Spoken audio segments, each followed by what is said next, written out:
የጃሂልያን ውሳኔ ነው እንዴ እናንተ የምትፈልጉት? ومن احسن من الله حكما لقوم يوقنون በውሳኔ ደረጃ ማለት ነው ከአላህ የተሻለ ማን አለ ይላል አላህ Subhanahu Wa Ta'ala። የሰዎችን ስነ ምግባር የሚያስተካክል የሰዎችን እምነታቸውን የሚያስተካክል ማለት ህይወታቸውን ባላንሱን ጠብቆ ሚዛኑን ጠብቆ እንዲሄድ የሚያደርገው የእስልምና ሸሪዓ ነው ብሎ አላህ Subhanahu Wa Ta'ala ያስተምረናል ማለት ነው።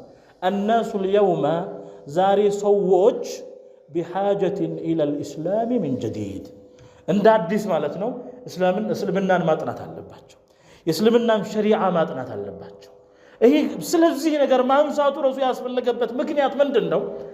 ወደ እስልምና መተን እስልምናን ብንገነዘበው hatta ሙስሊም ያልሆነው ሰው ራሱ በእስልምና የማያምን ሰው ራሱ لماذا لا يقرأ كتاب الله ለምን የአላህን መጽሐፍ አለ ለእነሱን እኮ ያነበብን ነው።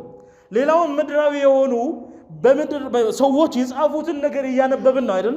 ሐቂቃን እውነትን የሚፈልጉ ሰዎች ኢንሳፍን የሚፈልጉ ሰዎች ለምን ከአላህ ዘንድ የመጣውን መጽሐፍ አያነቡም? ጥራት እኮ ሳይደረግ ነው እንደዚህ እስልምና የጭካኔ እምነት ነው የሚባለው። እስልምና ምንድነው የበደል እምነት ነው ብለው ሰዎች የሚያስቡት እስልምና የሰዎችን ደም የሚያፈስ ነው ብለው የሚያስቡ ሰዎች ማለት ነው። لماذا لا يقرؤون عن الإسلام ስለ እስልምና የማያነቡት ለምንድነው?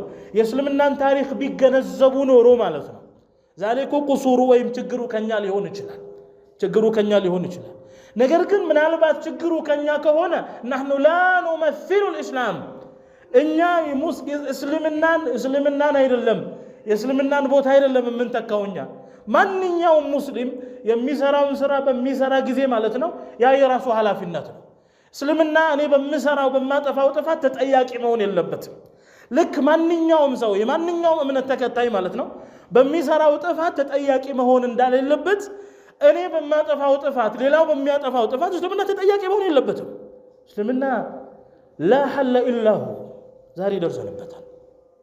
ለምሳሌ አንድ ሰው የሆነ ጥፋት ሲያጠፋ ወይም ደግሞ ያንን ጥፋት ያጠፋውን ሰው ራሱ ስንመለከት 25 ዓመት ተፈረደበት አሉ። ብዙ ሰዎች ተነሱ ተቃወሙ ይመስላል እንዴ ብለው ተቃወሙ። لماذا طيب ስለዚህ በእንደዚህ አይነት ጊዜ ሙስሊሙ ምንድነው ማድረግ ያለው?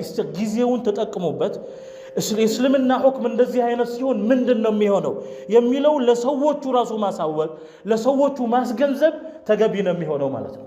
ሌላው በመጨረሻ ላይ ደግሞ መናገር የምፈልገው ምንድነው የአኽላቅ ጉዳይ በጣም ወሳኝ የሆነ ጉዳይ ነው። እምነትን የሚመርጥ ነገር አይደለም። የሰው ልጅ በደንብ ብቻ ማስተዳደር አይቻልም። በህግ ብቻ ማስተዳደር አይቻልም።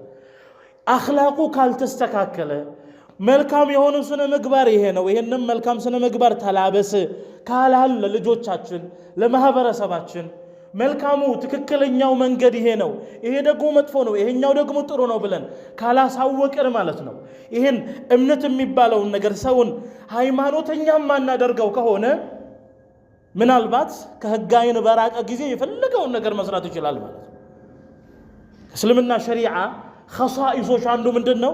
انه دين انه شريعه ربانيه ከጌታ ከአላህ ጋር የሚያገናኘው ሸሪዓ ስለሆነ ከፈጣሪ ጋር የሚያገናኘው ኢተቁላህ የሚል አላህ ዘንድ ትጠየቃለህ የሚል ከጥሩ ከሰራህ ጀነት አለልህ የሚል መጥፎ ከሰራህ ደግሞ እሳት ቅጣት ይጠብቅሃል የሚል ማለት ነው።